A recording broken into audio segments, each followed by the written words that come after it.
All right, welcome to this explainer. Listen, today we are doing an incredibly fast-paced, highly strategic teardown of a guy who has basically cracked the code on modern entrepreneurship. We are unpacking the playbook of serial entrepreneur Simon Squibb. Now, this is a man who has built 19 companies, invested in 78 startups, and spent literally decades studying exactly what makes a business survive and thrive. But we're not looking at some dry, traditional business school theory today. No way. We're analyzing his completely unconventional, battle-tested framework for launching and surviving in business, especially when all the odds are totally stacked against you. So, I want you to actually pause for a second and really ask yourself this question. What if you had absolutely zero money and you had to start a business tomorrow? Honestly, most of us would instantly freeze, right? I mean, we're taught from day one that capital is the absolute baseline requirement for entry. But Squibb argues that this is actually one of the biggest myths in entrepreneurship. Building something from nothing doesn't require a massive bank loan. It requires a complete rewiring of your mindset. So let's tear down this myth and see exactly how he does it. Here's our roadmap for today's mentor session. Phase 1, start with zero money. Phase 2, the formula for winning. And finally, Phase 3, the art of losing. Let's jump straight into Phase 1. Okay, Phase 1, start with zero money. This is all about busting the myth of capital and original ideas. Look, right out of the gate, Squibb throws a massive curveball. He argues that a business does not start with a giant seed funding round.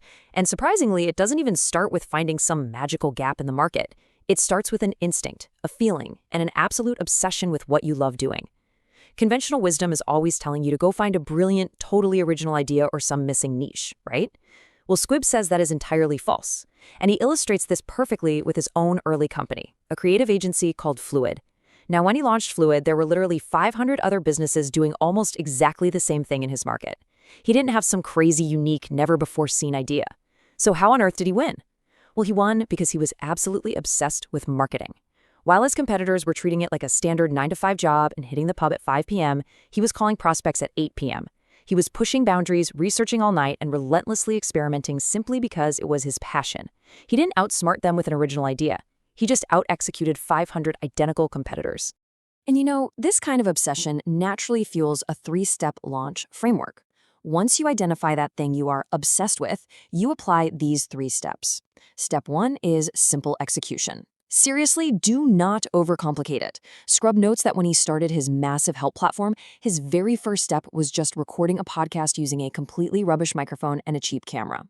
For the modern entrepreneur, this basically means just using the phone that's already sitting in your pocket instead of waiting around until you can afford a fancy studio. You just have to start. Step 2 is experiment with revenue. Instead of locking yourself into one super rigid business model, you've got to stay nimble. Try out different ways of monetizing your obsession just to see what actually sticks. And then step 3, which is absolutely crucial, is strong purpose.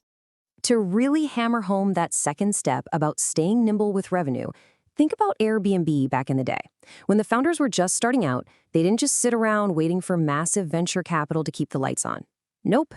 During the 2008 election conventions, they literally designed and sold novelty cereal boxes, we're talking Obama-O's and Captain McCain's, to people attending those political events.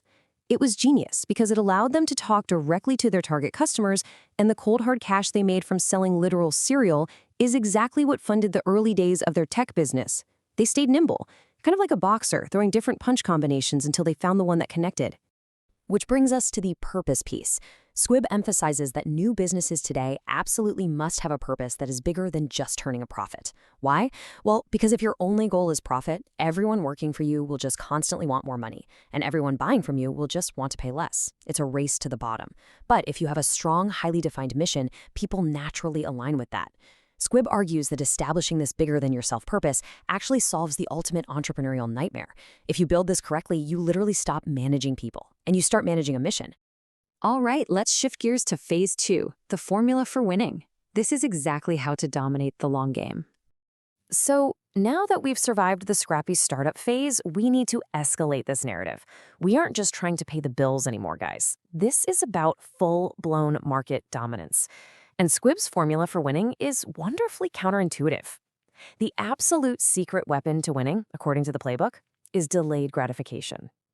If you rush to charge your customers a premium on day one, you are severely stunting your own growth. Squibb points to platforms like Facebook as the ultimate example of building this kind of economic moat. Think about it. They spent nearly a decade building massive, extreme value for their users and accumulating a giant audience way before they ever seriously flipped the switch on monetization. They built loyalty and utility first, getting users so hooked on the platform that leaving became pretty much unthinkable. And Squibb advises doing the exact same thing.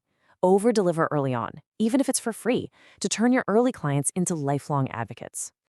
Now, I know we are constantly told that, the harder you work, the luckier you get. But Squibb calls this a flat-out lie designed to keep you stuck on a treadmill. And his logic here is piercingly sharp.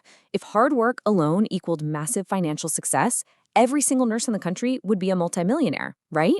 So what's the real truth? Taking risks equals success. You have to lean into fear, you have to embrace it, and actively take calculated risks to break out of the standard mold. Which actually leads us perfectly into a really cool concept Squibb calls hacking luck. Because luck isn't just some subjective, magical force that falls from the sky. It is entirely hackable. The formula is a calculated combination of 3 distinct things. First up, clearly defining your destination. You have to know exactly what success looks like for you, so you aren't just sprinting in the wrong direction. Second, extreme persistence. Basically, just outlasting the competitors who simply don't care as much as you do. And third, actively embracing risk. When you combine those 3 elements together, you are systematically manufacturing your own good fortune. So, the definitive takeaway for our winning section is this. If you want to win, build a lasting brand, not just a business. Because a business, that's just a transactional entity. But a brand is a client-centric culture that brings sustained, long-term value to the market. In fact, when Squibb eventually sold his company for a completely life-changing amount of money, the buyers told him they weren't just buying the business operations, they were actually buying the brand reputation he had so patiently built over the years. Which brings us to our final act, Phase 3, the art of losing. Let's unpack why failing is actually a mandatory tool. So why is failing considered a mandatory tool for the entrepreneur? And why is shedding your short-term ego such a massive competitive advantage? Well, it all goes back to school, where we are trained from childhood that success means getting an A. But Squibb makes this fascinating observation. 80% of A students actually end up working for D students. Crazy, right? But why? Because the A student mentality leaves you absolutely terrified of losing. You become obsessed with always looking like the smartest person in the room, which makes you avoid risky, innovative moves.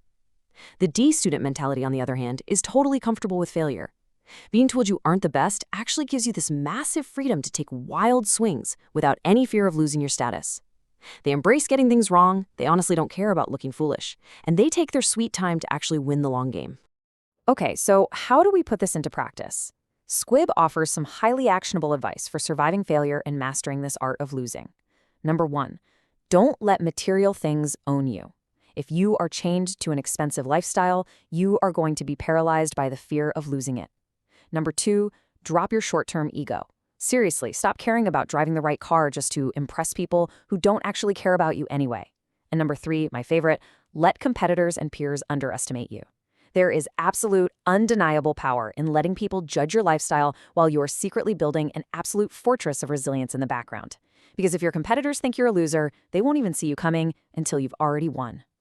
The really crucial point here is that failure is not an endpoint. The secret to this entire playbook is accepting that you could lose absolutely everything and realizing that it simply doesn't matter. Why? Because if you lose it all, you can always go again. You still have the knowledge, you still have the drive, and you've basically just recalibrated. Once you truly deeply lose the fear of going back to zero, you become incredibly dangerous to your competitors because you are no longer bound by fear. So as we wrap up this explainer, I've got one final pretty provocative question for you to chew on as you look at your own path. Are you ready to step into the arena and take your first real risk? Or are you too busy protecting your metaphorical A grade, terrified of looking foolish to people who aren't even playing the game? Remember, the playbook is incredibly simple. Start with an obsession, delay your gratification to win the long game, and embrace the absolute freedom of being a D student. Thank you so much for joining me today. Now get out there and build something amazing.